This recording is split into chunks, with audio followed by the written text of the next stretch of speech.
Alright, so last time I started to discuss the point of view that in Poisson geometry you have to replace the tangent bundle by the cotangent bundle. And those things that I wrote there in the blackboard we already saw last time. So in the case of the tangent bundle, sections are vector fields, which comes with the usual Lie bracket of vector fields. Then the differential forms are sections of the dual bundle, so of the cotangent bundle, or appropriate powers of the wedge powers of the cotangent bundle. And then we have the de Rham differential, which is given by the formula that you should all know. And that gives you the Rham cohomology, which is an important information about the topology of your manifold. And somehow relates the differential geometry with the topology of the manifold. So in Poisson you have to, instead of the tangent bundle, we take the cotangent bundle. So now the vector fields, what used to be the vector fields, are the sections of the cotangent bundle, so are one forms. So you have to replace vector fields in your mind by one forms. It comes with a bracket.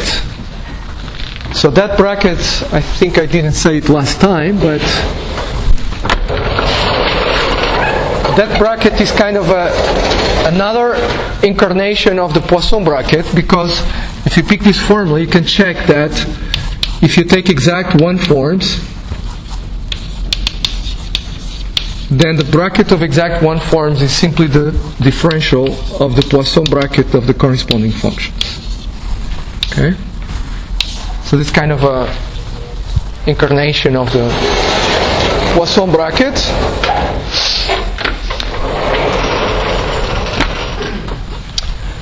Alright, so then differential forms are sections of the dual bundle. So the dual bundle of the cotangent bundle now is the tangent bundle. So differential forms are now multi-vector fields. And then it becomes a complex with a differential, which is pretty much the same formula, except that we have to remember that we want to act by one forms on functions. We have to first contract with the Poisson tensor to make the one form into a vector field, and then we can act. Alright? And then we can, so that is a differential. D square is 0, so you can define cohomology associated with that differential. That's called the Poisson cohomology. So last time I said, well, Poisson cohomology, well, it's a very nice thing, you can define it, but unfortunately we don't know how to compute in most cases. And indeed, in most cases, is even uncontrollable in the sense that it's going to be a huge vector space. Infinite dimensional vector space, no one. Except in very special situations. Still, we have to deal with it because many geometric constructions or questions that we have obstruction classes or have certain data that lives naturally in Poisson cohomology. And I want to give you maybe the simplest such example, which is as follows. So, suppose I ask the following question. Given a Poisson manifold,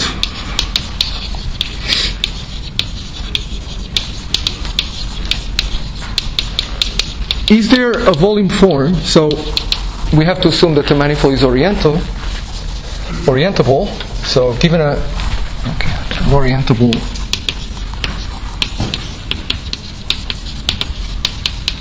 Poisson manifold, is there a volume form? So volume form means a top degree form which is non-vanishing. So is there a volume form which is invariant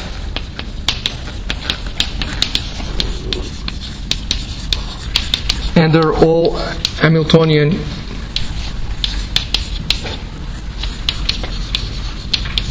flows? What do I mean by a Hamiltonian flow? I mean the flow of a Hamiltonian vector field. Okay, so that's a very natural question, and it should have an answer, right?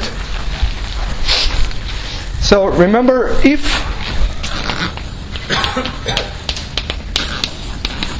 you start with a symplectic manifold, then the answer is yes. Because you can take the top power of your symplectic form, and that is indeed invariant under whole Hamiltonian flows.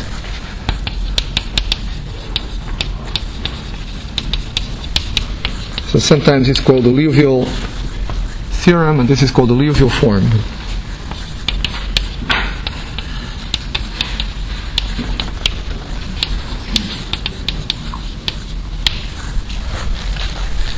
Okay. Now, in the general case, we don't have this symplectic form around, so how can we decide whether this is true or not? Okay, so we'll see that there is a class that measures, that gives the answer to this question. So, let me give you first a couple of exercises. So, first, check that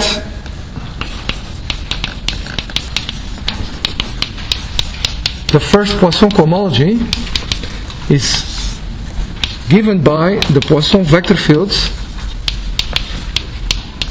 quotient by the Hamiltonian vector fields. So I'm not sure if I mentioned what is a Poisson vector field. Poisson vector field is simply a vector field whose flow leaves his by Poisson diffeomorphisms. So the simplest way of saying that is to say that the Lie derivative of pi along the vector field x is 0. So this is the same thing as saying that if you, in terms of the Poisson bracket, that if you compute the derivative of the Poisson bracket along x, then this acts as a derivation in the Poisson bracket. And as I said, this is the same thing as saying that flow of the vector field is by Poisson diffeomorphism.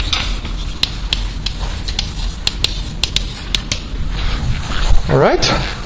And the Hamiltonian vector field, you all know what it is. So, sorry.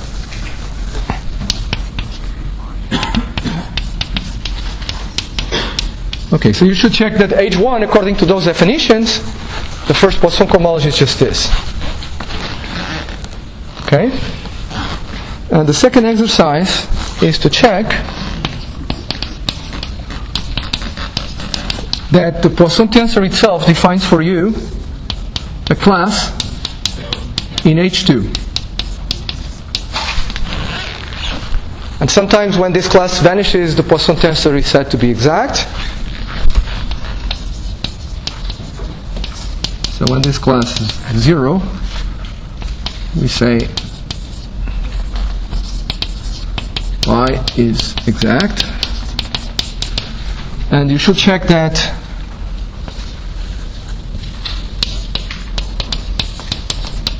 for linear Poisson structures,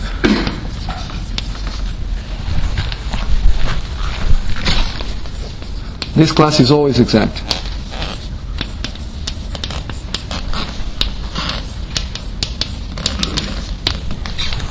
Okay? This is just to get you a feeling, a little bit, first feeling of what is Poisson cohomology. Okay, but let's get back to our problem. So I want to know, so I start with an orientable Poisson manifold. I want to know if I can choose a volume form for which all Hamiltonian flows, for which when I take the flow of a Hamiltonian vector field, it leaves the form invariant. So let's just choose any volume form.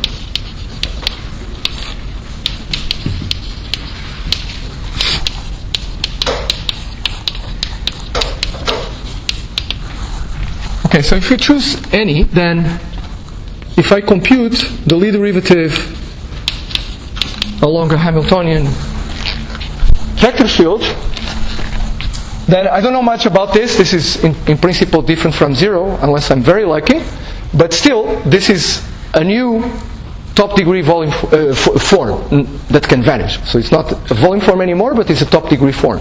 So it's something times nu. Okay, so and I'm going to call this x nu because it's going to depend on u, h. Depends on h because there is an h in there. Alright, so now you should check that the assignment that to a function h associates this new function x nu h is actually a derivation in h, so it's a vector field.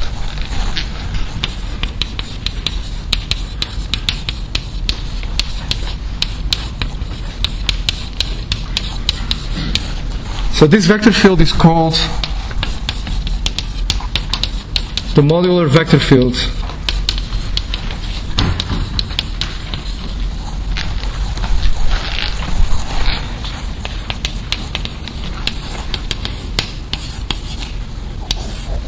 associated with the volume form u.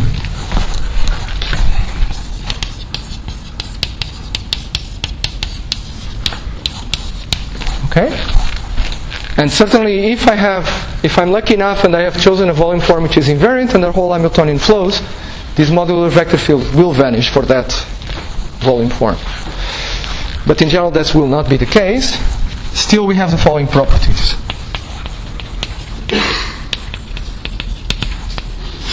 Well, first, x nu is a Poisson vector field.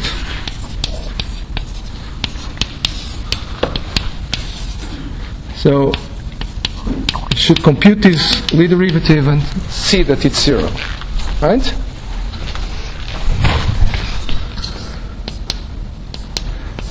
And second, there is a choice. So what happens if I change my volume form to a new volume form? So if nu prime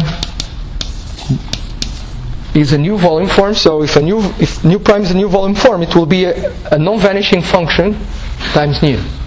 And this will be positive or negative depending if I'm preserving the orientation or not. So if this is another volume form,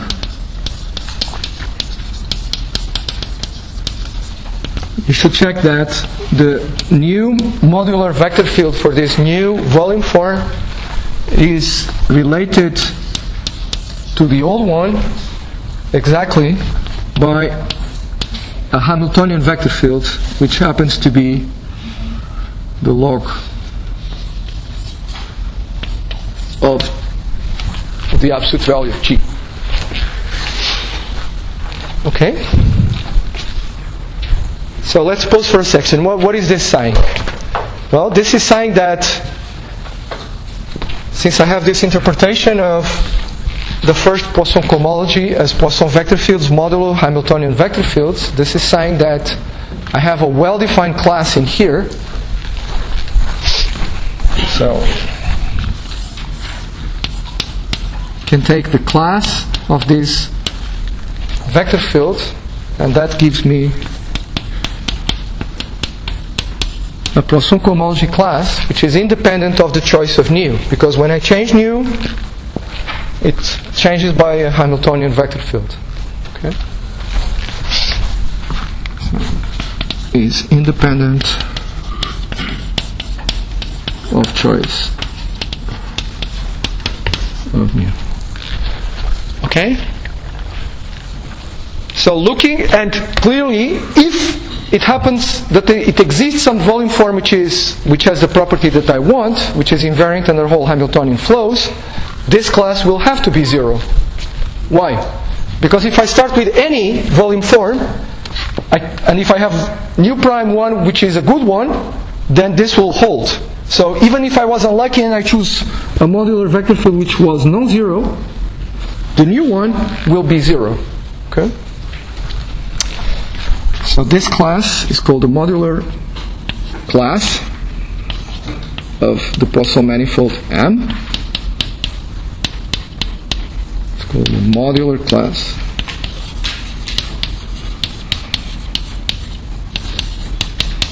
And the conclusion from this discussion is that this is exactly the obstruction to the existence of a volume form invariant under whole Hamiltonian flows. Okay. So this is what I meant. I mean, in all this, we don't have to compute H1. We only need to know that there is H1 and that there is a class in there which has a very geometric meaning. Okay, that's the typical situation with this Poisson cohomology.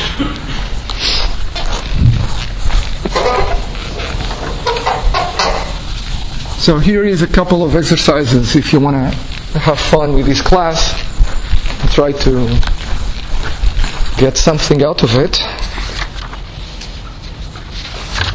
Let's see. So I'll give you two exercises. One is quite simple. The other one is a non-trivial exercise. Well, okay, this was 8 of 6, so let's forget about the numbers of the exercises because my lectures are all messed up. But okay, so the first exercise is so if S is symplectic, well, this one I already did. Then what can we say about the modular class of S? Then it's 0 because we have an invariant volume form.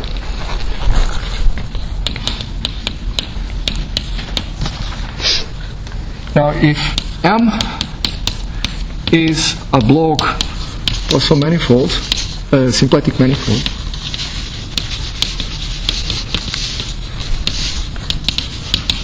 check that the modular class is always non-zero.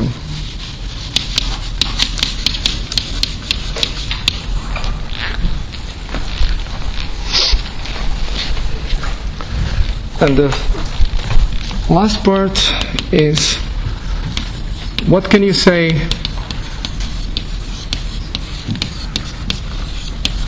about the modular class of linear Poisson structures? So try a few examples and see if you can figure out something. Okay, so that's kind of standard. That's not very hard. Now here's an exercise which is a bit harder.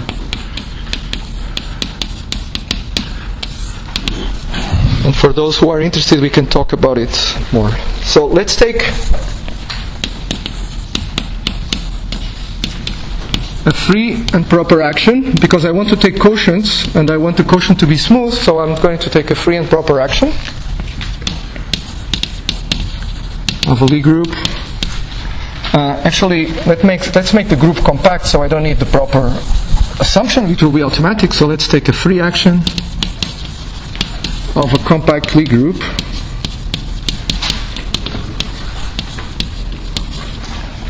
On a Poisson manifold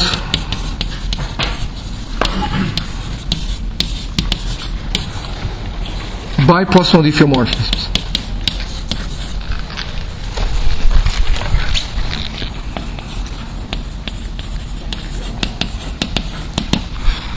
So the exercise is to show that if the modular class of M is 0, then the modular class of the quotient is 0. Okay? Now here it's very important the group is compact. This is not true if the group is not compact. Okay? Alright, so remember in my first lecture I asked you a question. I give you a Poisson manifold and I ask, is it the quotient by some group action of a symplectic manifold? That's clearly a global question, and that exercise gives you an obstruction, because if the quotient is by a compact Lie group. So if you start with a symplectic manifold, you act by a compact Lie group, and you look at the quotient Poisson manifold, then for sure it will have 0 modular class by that exercise. A remark.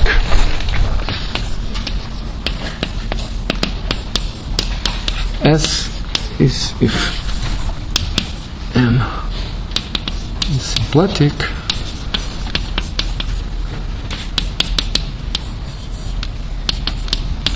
then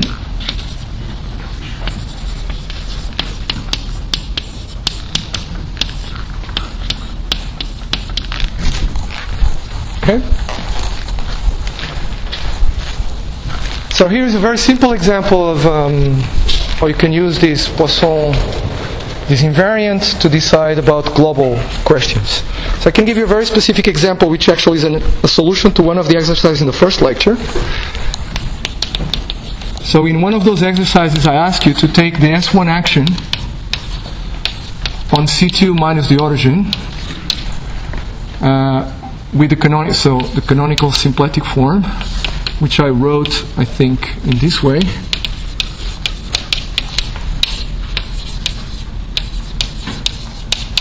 Right? And the action was by rotations in each factor but in different directions. So theta acting on the pair ZW was e to the I theta Z, e to the minus I theta W.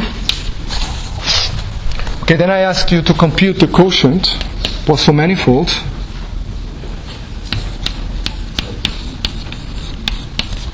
which turns out to be, can be identified with R3 minus the origin with Poisson bracket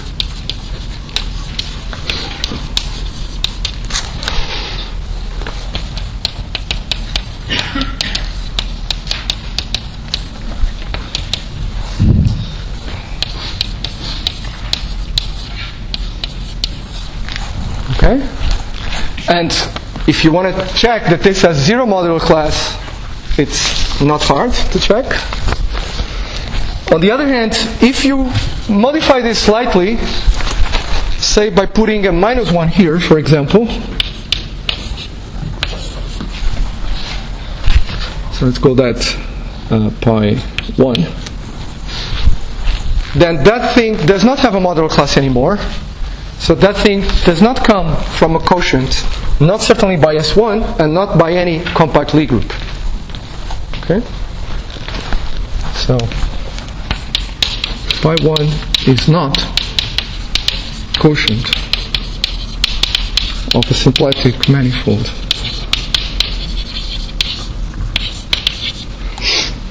By a compact Lie group.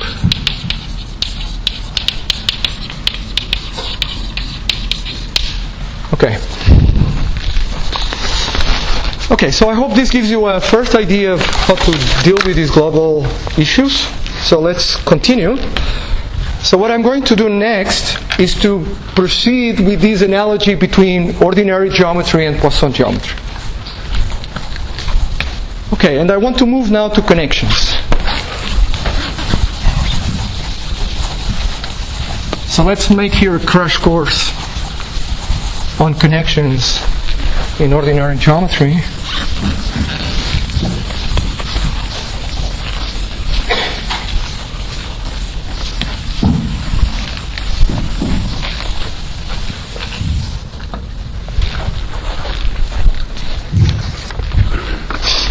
So, recall that covariant connection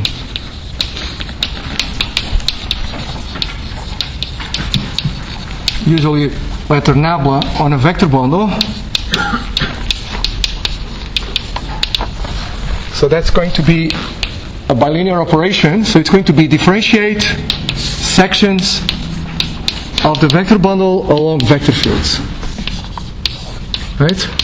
So you write this as gamma of xs. Okay, and what are the properties that define a connection?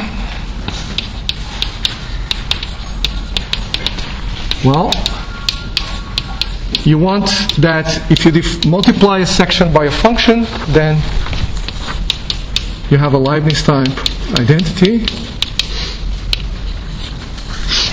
Okay? And then you want that it's linear in the vector field part, so that actually the connection really depends on the values of the vector field at a point. It doesn't depend on it. It's completely determined at some point. It's completely determined by what happens to the vector field at a given point. Right? Okay. Once you are given a covariant connection, you can take covariant derivatives along paths.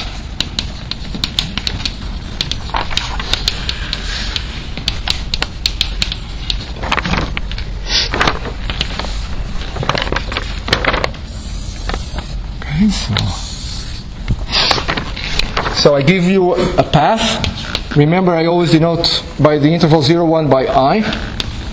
So I give you a path in your manifold, and a path in the bundle over U. So U at T belongs to E at the point gamma of T. Okay? And then the covariant derivative of U along the derivative of this path is a new path, right? And it's defined by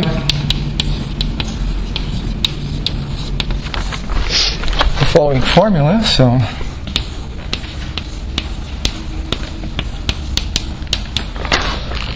that's going to be, I take a section, so S will be a section such that when I evaluate this section along gamma of T, it gives me U.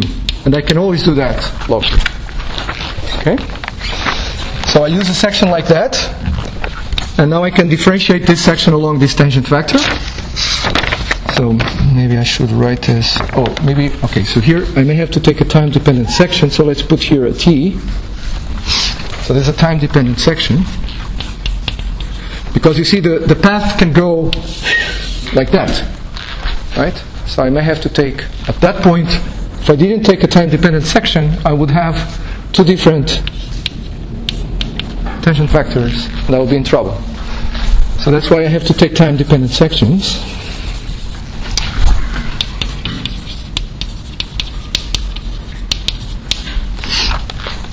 Alright, so I compute this at gamma of T, and then I have the time derivative of T at gamma of T. So that's the definition of this covariant derivative along path. Okay? And now, using this, I can define parallel transport along paths.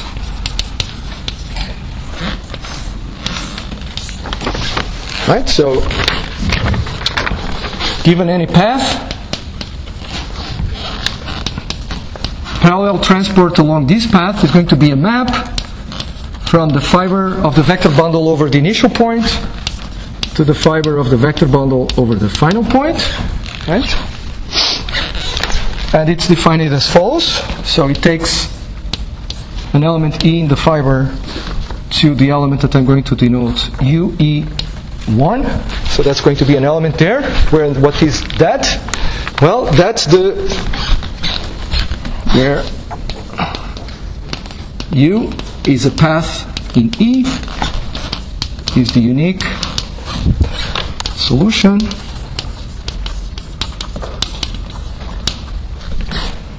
so I should say UE is the unique solution of the initial value problem. U is 0 is E, and the covariant derivative of U is 0. Okay? So there is an issue whether this you can go, the solutions of this can go all the way up to time 1, so I'm assuming that you can go all the way up to time 1. Okay? But so let's not worry about that. Alright? And what else do I have here? Oh, yeah, I have curvature of a connection. So that's just a formula. So that's going to be a 2-form with values in E, and is given by the formula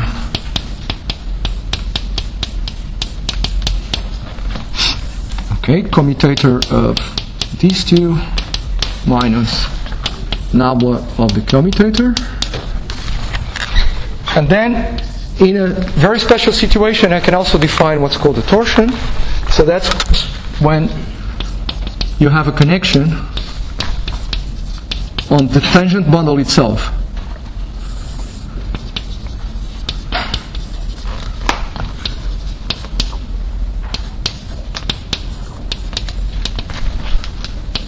And only in that situation. Okay?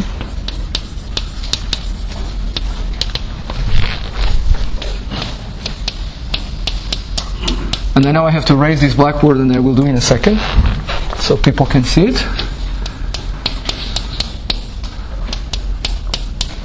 So that's the formula, the usual formula for the torsion. Okay.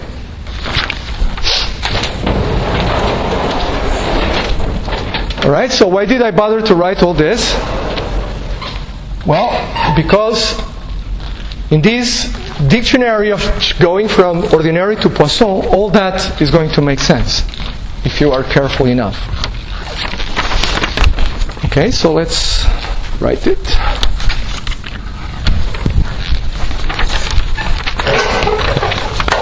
So you only have to remember these two things that I already told you, that you have to replace the tangent bundle by the cotangent bundle. And paths, whenever you see paths, you have to think cotangent paths. And if you do that, and you are a reasonable person, you'll get where you should.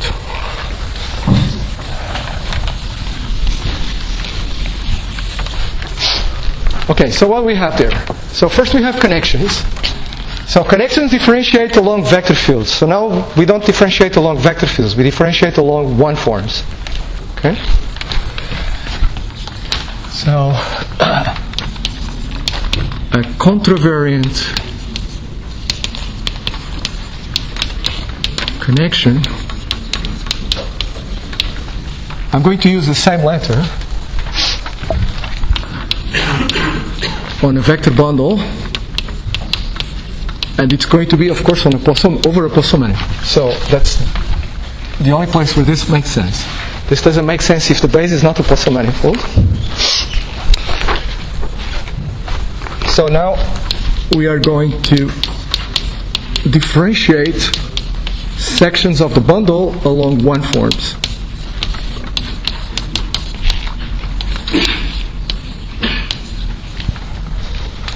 And it has to satisfy two properties analogous to the properties that I wrote there.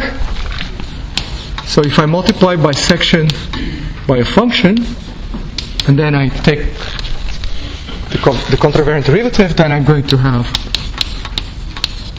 this term. And now I need to act by this one form on F, so you should remember when I act, I contract first by the Poisson tensor.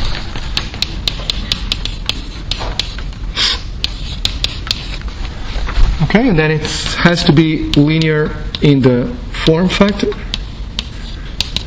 because we want this to depend only on the values of this covector of this form at the point, just like in the case of vector fields. Okay, so then we have contravariant derivative along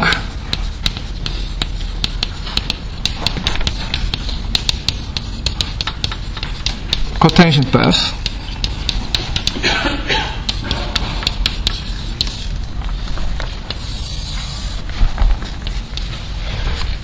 Okay, so now I don't give a path in M, I give a cotangent path. Okay, so given cotangent path,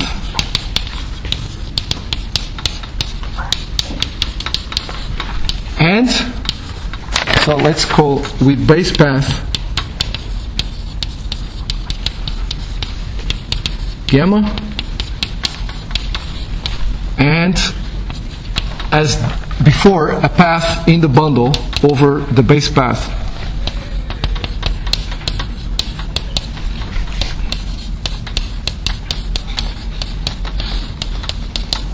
Okay.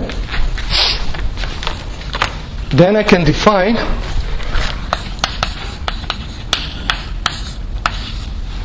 the contravariant derivative of the path Q along the cotangent path A. That's going to be a new path in the bundle. Now the formula is going to be exactly the same formula. Okay? Except that there where I have gamma dot, I have A. But it's exactly the same formula. Okay?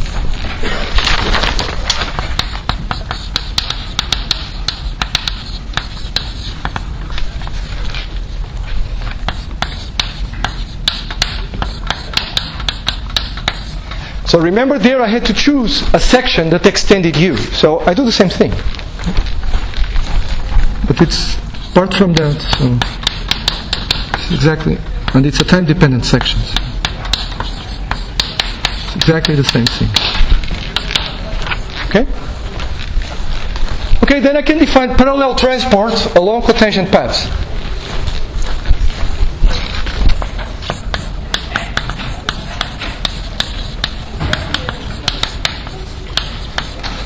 So I'm not even going to bother to write down the expression.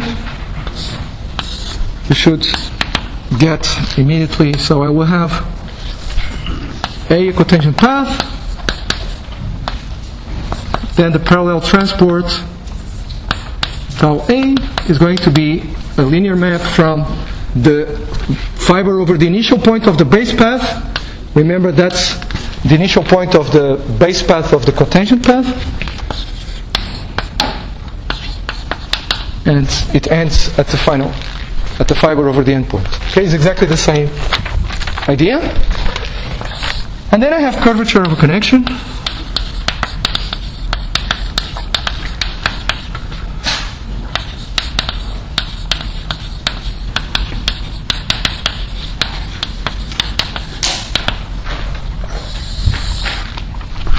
Alright, so that's going to be now, remember tangent bundle and cotangent bundle are switched. So here it was a 2 form with values on the bundle. Now it's going to be a 2 vector with values on the bundle.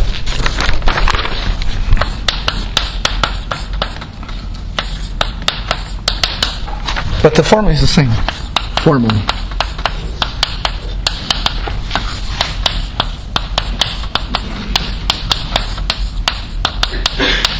Okay? And I can define torsion for the right bundle. So here it was the tangent bundle, there it has to be the cotangent bundle.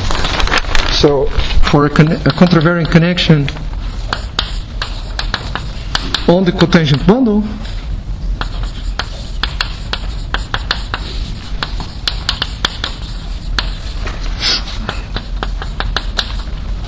so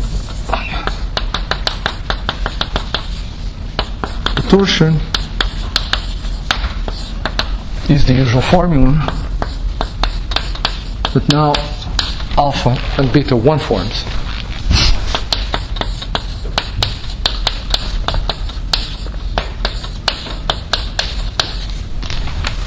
Okay, so everything that I do in ordinary geometry makes sense in this contravariant geometry. Yeah? Is it used in this cotangent path, the cotangent condition is used, or just any condition? Sorry? Any path in the cotangent bundle can do, or No, it has to be a cotangent path, yes. Otherwise you run into problems. For example, here in solving this equation, you're going to run into problems. Okay?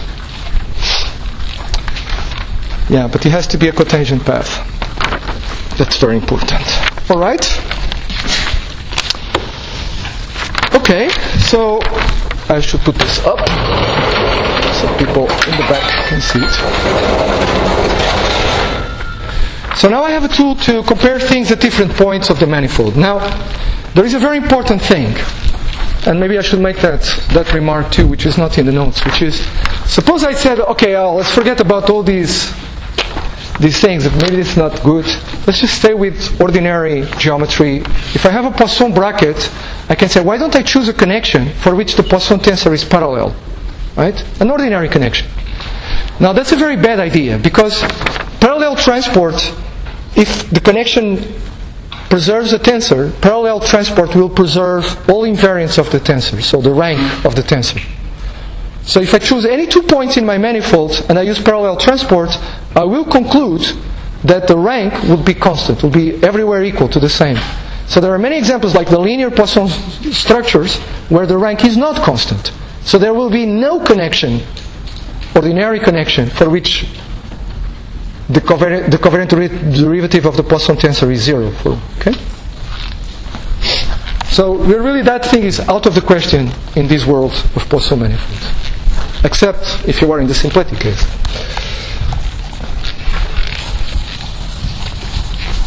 By the way, you should check that if the manifold is symplectic, then everything in this blackboard is pretty much the same as in this blackboard. There is an isomorphism between cotangent bundle and tangent bundle, which takes these to that. Okay?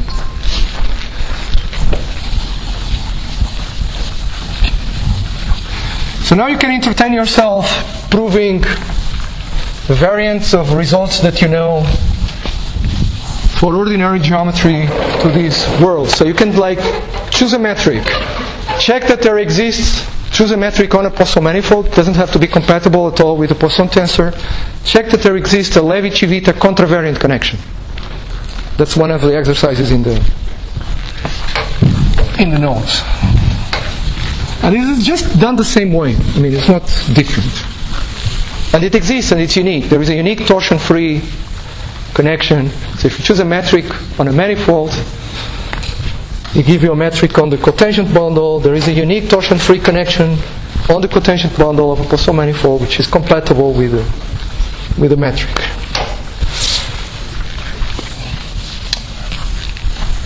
Okay. Okay, now I want to use this to do something interesting and solve another problem that I posed you in the first lecture. So for that, let's just remind one more thing. So if I give you a nabla, so this is going to be a contravariant connection.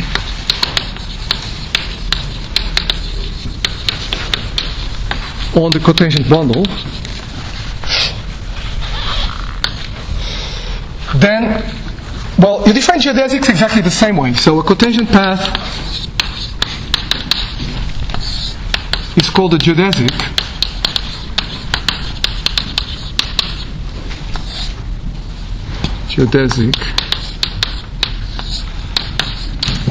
If the covariant derivative along itself is 0. Okay?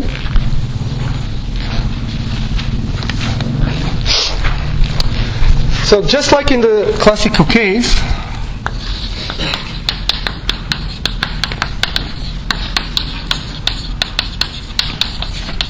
geodesics are integral curves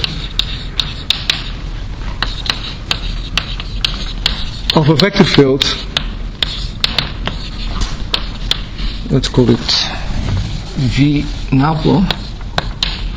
So that's a vector field on the cotangent bundle. In the classical case, it will be on the tangent bundle, which is called the geodesic spray. Okay.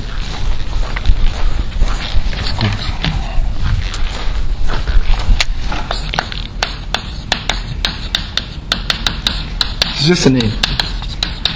Well, there is more to it, but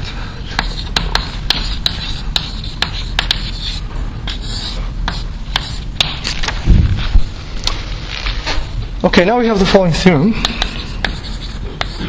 which is due to Kreinig and Jonut. How do you pronounce your last name? We are discussing that. So, Markut. So there is a bunch of strange accents here. So there is a comma here.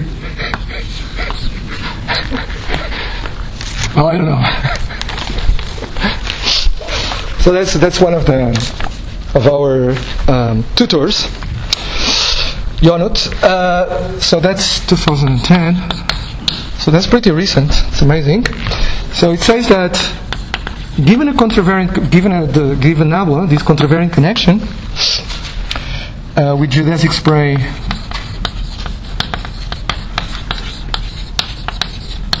V nabla, there exists an open neighborhood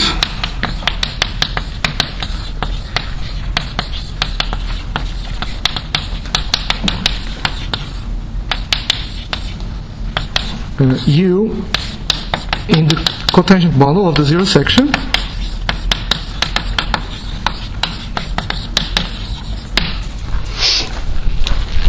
such that the form define it by taking the average over the flow of the geodesic flow of the canonical symplectic form on the cotangent bundle. Okay? So this is the geodesic flow, and I integrate this from time to 0 to 1.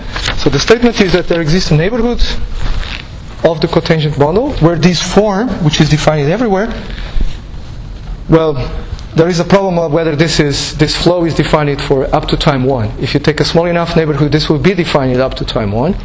So there is not that problem too. But this will be symplectic on U. So there is a neighborhood of the zero section where this form is symplectic. And moreover, the projection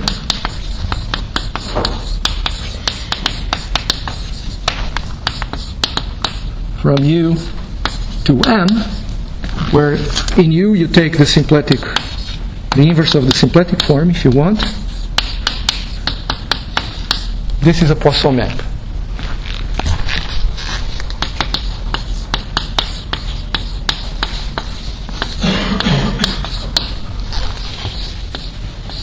So what this theorem is telling you is that any Poisson manifold has a symplectic realization.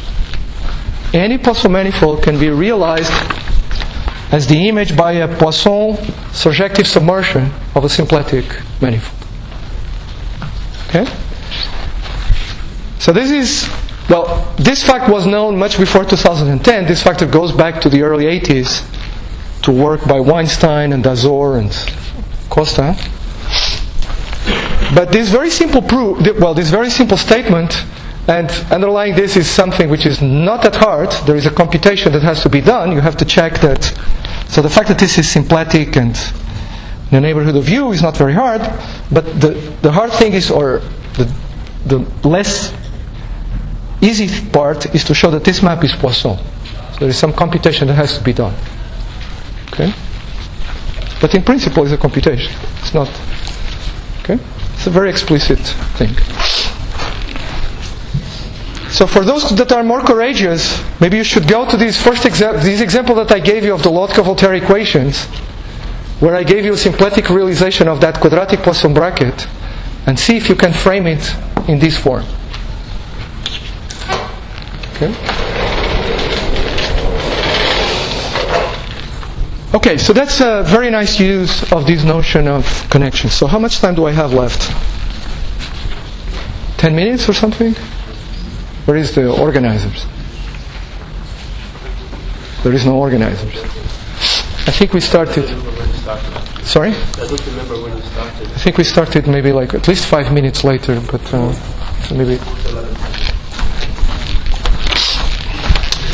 Alright, so the thing is that I want to use these blackboards to go one step further and discuss a little bit the notion of homotopy. Right? So remember that, going back now to ordinary geometry, we have paths that are homotopic, and that if I start with a connection and the connection happens to be flat, then something very simple happens to parallel transport. So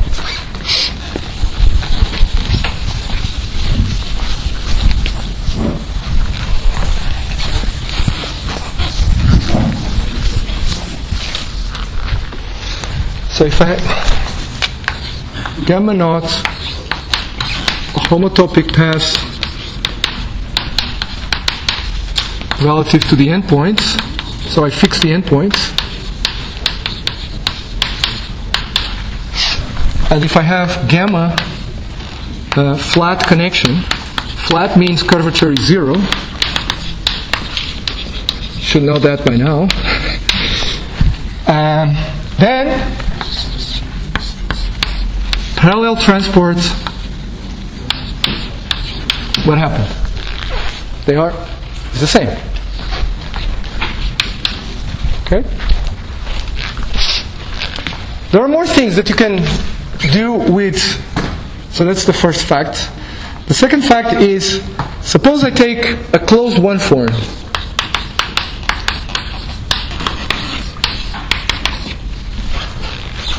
Then maybe I should recall that. So if I have a path and I have a one form, I can integrate this one form. So I compute this at the path, and I contract with the derivative of the path, right?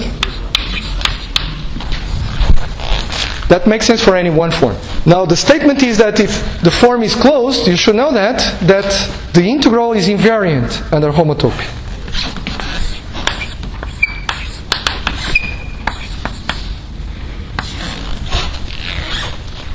That's a very simple but important thing, right?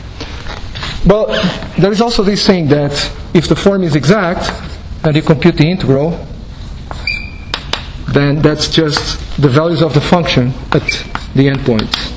The difference of the values of the functions at the endpoint.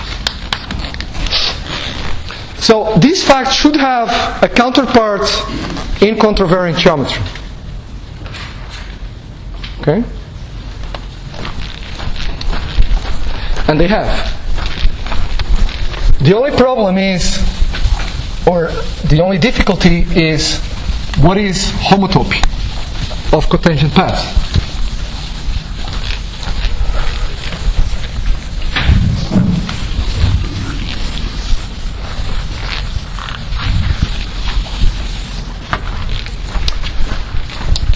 So, if A1 is homotopic to, if I have two cotangent homotopic paths, whatever that means, I don't know yet what that means, and if I have a flat contravariant connection,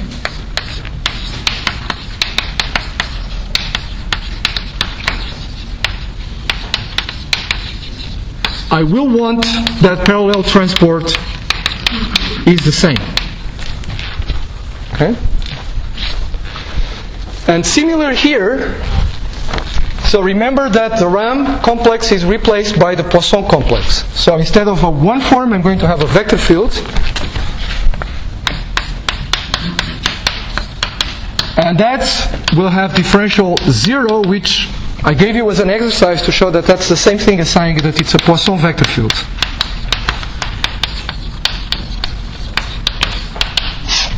Now, I can define the integral of a vector field along a cotangent path exactly by the same dual formula. So I compute the vector field along the base path, and I contract with the cotangent path, and I integrate from 0 to 1.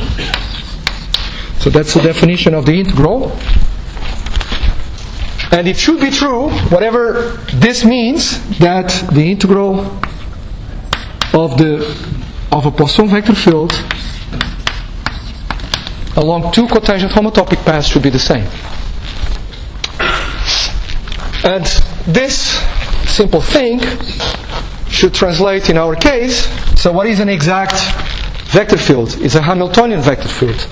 So it should say that, and it is true with that definition, that if I integrate a Hamiltonian vector field along a cotangent path, that's going to be the function, the Hamiltonian function at the initial point minus the Hamiltonian function at the final point. Okay, my time is up, so I have to stop here. So next day, in my last lecture, I will start saying what and explaining what this is.